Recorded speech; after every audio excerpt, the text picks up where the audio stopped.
નમસ્કાર મિત્રો, આજે થયો છે ગુરુવાર અને આપણે આજના હાલના તાજા હવામાન સમાચાર જાણીએ। આજના વિડીયોને ખાસ અંત સુધી જોવાનું રાખજો, કારણ કે ગુજરાત રાજ્યની અંદર અચાનક વાતાવરણની અંદર પલટો આવવાનો છે અને જેમાં હવામાન વિભાગે પણ અત્યારથી જ આગાહી આપી દીધી છે અને એલર્ટવાળા નકશાઓ જાહેર થઈ ચૂક્યા છે, જેમાં ઉત્તર ગુજરાત, મધ્ય ગુજરાત, દક્ષિણ ગુજરાત અને સૌરાષ્ટ્રના વાતાવરણની અંદર મોટા ફેરફારો આવશે। ગુજરાતના કયા પંથકોની અંદર જ્યાં મિત્રો તોફાની વાવાઝોડા જેવા પવનો ફૂંકાવાની સાથે અમુક વિસ્તારોમાં કરા પડવા સાથેના વરસાદની આગાહી સામે આવી છે। જે આ દર્શક મિત્રો સામાન્ય રીતે ચોમાસા પહેલાં દરિયામાંથી આવનારા ભેજના કારણે પ્રી મોન્સૂનના વરસાદનો અત્યારે શરૂઆત થઈ ચૂકી છે, પરંતુ આ વર્ષે આપણા ગુજરાતની અંદર મિત્રો ઉત્તર ભારત પરથી એક વેસ્ટર્ન ડિસ્ટર્બન્સ અત્યારે આવી રહ્યું છે। વેસ્ટર્ન ડિસ્ટર્બન્સના કારણે ગુજરાતની અંદર પ્રી મોન્સૂનનો વરસાદ થશે। અત્યારે સંભાવના પાકી છે કે ખેડૂતો પોતાના ખેતી કામોને અત્યારે તરત જ પૂર્ણ કરી લે। ગુજરાતમાં હવે પછી હવામાન વિભાગે ઉત્તર ગુજરાત સહિત મધ્ય ગુજરાત આ સાથે સૌરાષ્ટ્રના કેટલાક ગ્રામીણ ભાગોમાં વરસાદની આગાહી આપી દીધી છે। ત્યારે મિત્રો જાણીશું કે શું આવનારા દિવસોમાં, જેમાં 29 મેથી લઈને 4 અથવા તો 5 જૂન સુધીમાં વરસાદનો નવો રાઉન્ડ શરૂ થવાનો છે। સૌરાષ્ટ્રના વાતાવરણમાં ગાજવીજ સાથે વરસાદ થવાની સંભાવના છે। સાથે સાથે મિત્રો એટલું જ નહીં, તમે લાઈવ જોઈ શકો છો વાવાઝોડાની એક મોટી અપડેટ સામે આવી, જેમાં અત્યારે તમે નજર કરી શકો છો। અત્યારે અરબી સમુદ્રની અંદર પૂર્વ અને મધ્યમ અરબ સાગરમાં એક સાયક્લોનિક વરસાદી સિસ્ટમ બનતી જોવા મળી છે।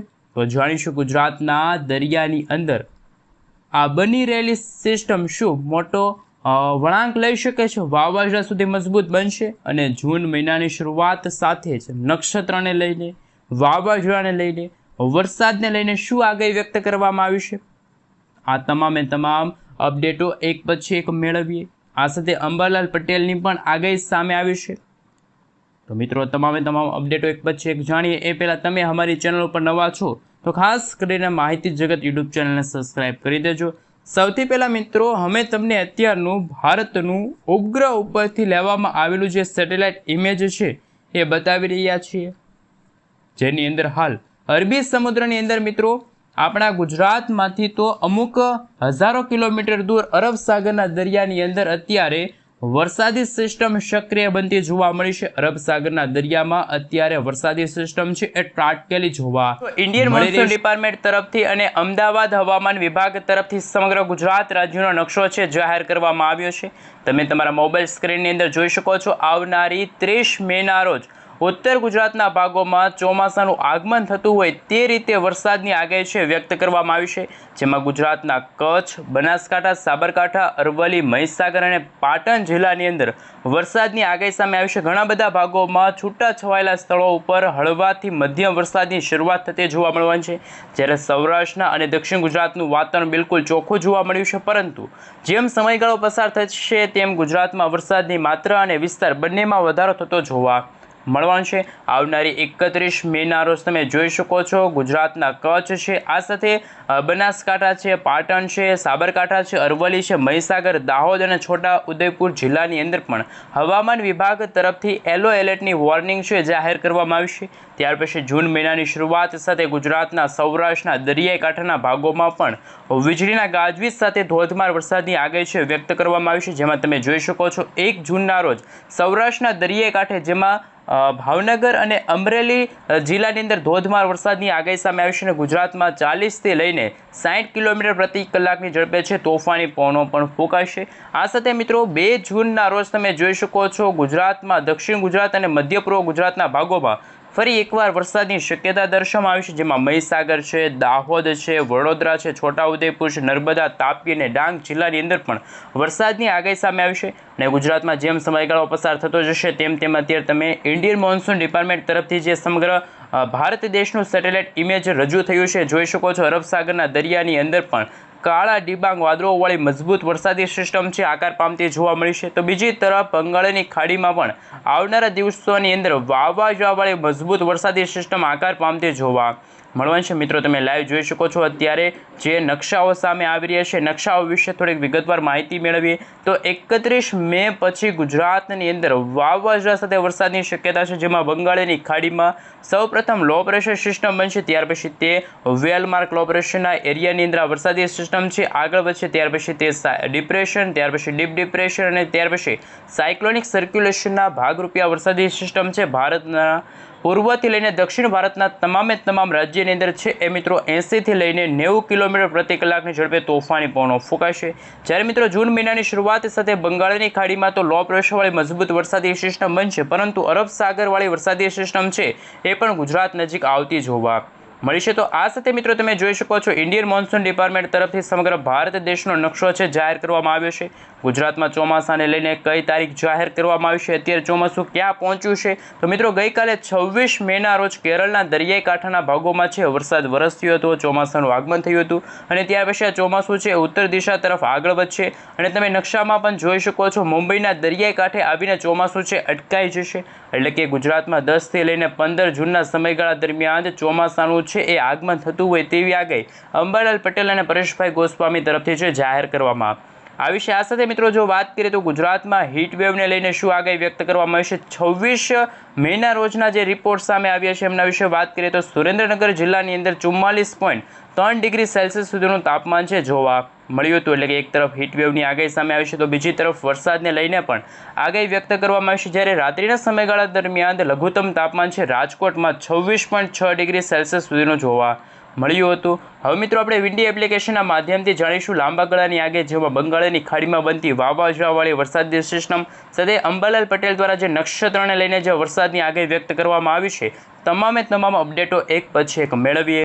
સૌથી પહેલાં મિત્રો તમે જોઈ શકો છો અત્યારનું લાઈવ સેટેલાઇટ ઇમેજ, જેમાં દક્ષિણ ભારતના ભાગોની અંદર વરસાદી સિસ્ટમ સક્રિય થઈ છે। બંગાળની ખાડીમાં પણ અત્યારે ગાજવીજ સાથે વાવાઝોડાની સાથે પવનો છે ફૂંકાતા જોવા મળી રહ્યા છે અને ભારતના ઘણા બધા ભાગોમાં અત્યારે ચોમાસાનું આગમન થઈ ચૂક્યું છે। તો બીજી તરફ ભારતના પૂર્વ ભારતના ભાગોમાં તમે જોઈ શકો છો વાતાવરણની અંદર અચાનક ફેરફારવાળું વાતાવરણ જોવા મળ્યું। હવે પછી ગુજરાતના ઘણા બધા વિસ્તારોની અંદર, જેમાં કચ્છ છે, ઉત્તર ગુજરાત છે, સૌરાષ્ટ્ર, મધ્ય પૂર્વ ગુજરાત અને દક્ષિણ ગુજરાતના જિલ્લાઓની અંદર ફરી એકવાર વાદળછાયું વાતાવરણ જોવા મળશે અને વરસાદને લઈને ચોમાસાના આગમનને લઈને પણ આગાહી દર્શાવવામાં આવી। એ પહેલાં મિત્રો 30 તારીખની રાત્રિના સમયગાળા દરમિયાન ઉત્તર અને પૂર્વ ભારત તરફથી જે વરસાદી સિસ્ટમ આગળ આવશે એ ગુજરાતના તમે વિસ્તારો જોઈ શકો છો ઉત્તર અને પૂર્વ ભાગોમાં, જેમાં દાહોદ છે, અમદાવાદ, મહેસાણા, આ સાથે તમે જોઈ શકો છો વડોદરા છે, એ વિસ્તારની અંદર વરસાદી સિસ્ટમની અસર જોવા મળશે અને કોઈક ભાગોમાં 2 થી લઈને 5 ઇંચ સુધીના વરસાદ પણ જોવા મળશે।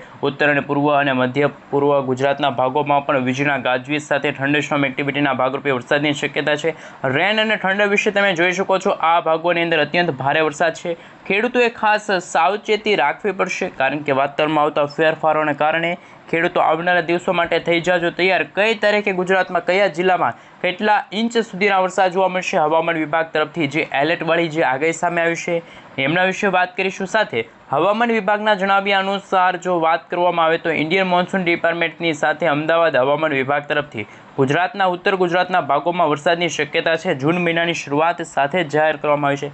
જ્યારે અરબ સાગરવાળી વરસાદી સિસ્ટમ છે ક્યારેક ઉત્તર દિશા તરફ આગળ વધી રહી છે તો ક્યારેક એ વરસાદી સિસ્ટમ નબળી પણ જોવા મળી છે, પરંતુ બંગાળની ખાડીમાં આવનારા જૂન મહિનાના શરૂઆતના અઠવાડિયાની અંદર તમે ક્લાઉડ વિશે જોઈ શકો છો। એક સાયક્લોનિક સર્ક્યુલેશનવાળી મજબૂત વરસાદી સિસ્ટમ બનશે, અરબ સાગરવાળી વરસાદી સિસ્ટમ દક્ષિણ દિશા તરફ આગળ વધશે અને એના કારણે ગુજરાતમાં ગરમી અને ઉકળાટનું પ્રમાણ વધી રહ્યું છે, પરંતુ આવનારી 3 જૂન આસપાસ, એટલે કે 3 થી લઈને મિત્રો 5 જૂનનો જે સમયગાળો છે એ સમયગાળા દરમિયાન અરબ સાગરવાળી અને બંગાળની ખાડીવાળી વરસાદી સિસ્ટમ બંને એકસાથે સક્રિય થતી જોવા મળી છે। જ્યારે મિત્રો જૂન મહિનાની શરૂઆતની સાથે ગુજરાતના દાહોદ છે, છોટાઉદેપુરનો વિસ્તાર છે, સુરત, તાપી, નવસારી, દમણ, દાદરાનગર હવેલીના ઘણા બધા વિસ્તારોમાં 30 મે પછી વાતાવરણની અંદર ફેરફારવાળું વાતાવરણ જોવા મળશે। મહીસાગરના ભાગોમાં પણ હવામાન વિભાગના જણાવ્યા અનુસાર ગાજવીજ સાથે વરસાદ પડવાની સંભાવના છે સામે આવી છે। એક તરફ ગુજરાતમાં ટેમ્પરેચરની અંદર ભારે અત્યારે વધારો થઈ રહ્યો છે, ક્યારેક વધઘટ જેવું વાતાવરણ જોવા મળ્યું છે, તો બીજી તરફ દક્ષિણ ગુજરાતના વાતાવરણમાં કેટલાક વિસ્તારોની અંદર તમે લાઈવ જોઈ શકો છો, જેમાં સૌરાષ્ટ્રના દરિયાકાંઠાના ભાગોમાં ભાવનગર, અમરેલી જિલ્લાની અંદર વરસાદની શક્યતા છે। જ્યારે ગુજરાતના બનાસકાંઠા છે, સાબરકાંઠા છે, પાટણ છે, મહેસાણા છે, મહીસાગર, દાહોદના ઘણા બધા ભાગોમાં પણ જૂન મહિનાના પહેલા અઠવાડિયાની અંદર હળવા વરસાદની સંભાવના છે વ્યક્ત કરવામાં આવી છે. એટલું જ નહીં મિત્રો, તમે લાઈવ પણ જોઈ શકો છો. ભાવનગર છે, ભાવનગરથી લઈને પૂર્વ ગુજરાતના ભાગોમાં વડોદરા છે, પંચમહાલ છે, એ વિસ્તારોની અંદર પણ હવે પછીના દિવસોની અંદર વરસાદની શક્યતા છે જાહેર કરવામાં આવી છે. કચ્છના તમે વિસ્તારો જોઈ શકો છો. ખાવડ છે, લખપત છે, નળિયા છે, ગાંધીધામ છે, રાપર છે, બારડોલી લાગુના વિસ્તારની અંદર પણ વરસાદની સંભાવના છે. અને ગુજરાતમાં થંડરસ્ટોર્મ એક્ટિવિટીના ભાગરૂપે વીજળીના ગાજવીજ સાથે ધોધમાર વરસાદની આગાહી છે કે જે હવામાન વિભાગ તરફથી જાહેર કરવામાં આવી છે. એક તરફ અરબ સાગરના દરિયાની અંદર વરસાદી સિસ્ટમ, બીજી તરફ બંગાળની ખાડીમાં અને હવે પછી પેસિફિક મહાસાગરની અંદર એટલે કે દક્ષિણ ચીનના જે વિસ્તારો છે ત્યાં વાવાઝોડું ત્રાટકીને આગળ વધતું જોવા મળ્યું છે. અને આ વાવાઝોડું આગળ વધીને બંગાળની ખાડીમાં જે લો પ્રેશરવાળી વરસાદી સિસ્ટમ છે એમને મજબૂત બનાવશે. અને આ મજબૂત વરસાદી સિસ્ટમ જે બંગાળની ખાડીમાં બનશે એ બંગાળની ખાડીમાંથી વરસાદી સિસ્ટમ કદાચ આગળ વધશે. વેલમાર્ક લો પ્રેશરના એરિયાથી વરસાદી સિસ્ટમ આગળ વધશે ત્યારે ગુજરાત પાસે ડીપ ડિપ્રેશનની કેટેગરી સુધી મજબૂત બનશે. ત્યાર પછી ગુજરાતના દરિયાઈ કાંઠાના ભાગો સુધી પહોંચીને આ વરસાદી સિસ્ટમ સિવિયર સાયક્લોનની અંદર કન્વર્ટ પણ થઈ શકે છે. એટલે કે વાવાઝોડાની આ વરસાદી સિસ્ટમ છે ખૂબ જ અસર દર્શાવશે. થંડરસ્ટોર્મ એક્ટિવિટીના ભાગરૂપે ગુજરાતના ઘણા બધા જે દરિયાઈ કાંઠાના ભાગોમાં છોટાઉદેપુરનો વિસ્તાર છે ત્યાં પણ આ વરસાદી સિસ્ટમની અસરો છે ખૂબ જ વધારે જોવા મળશે. હવામાન વિભાગની સૌથી મોટી આગાહી છે કે જે સામે આવી રહી છે.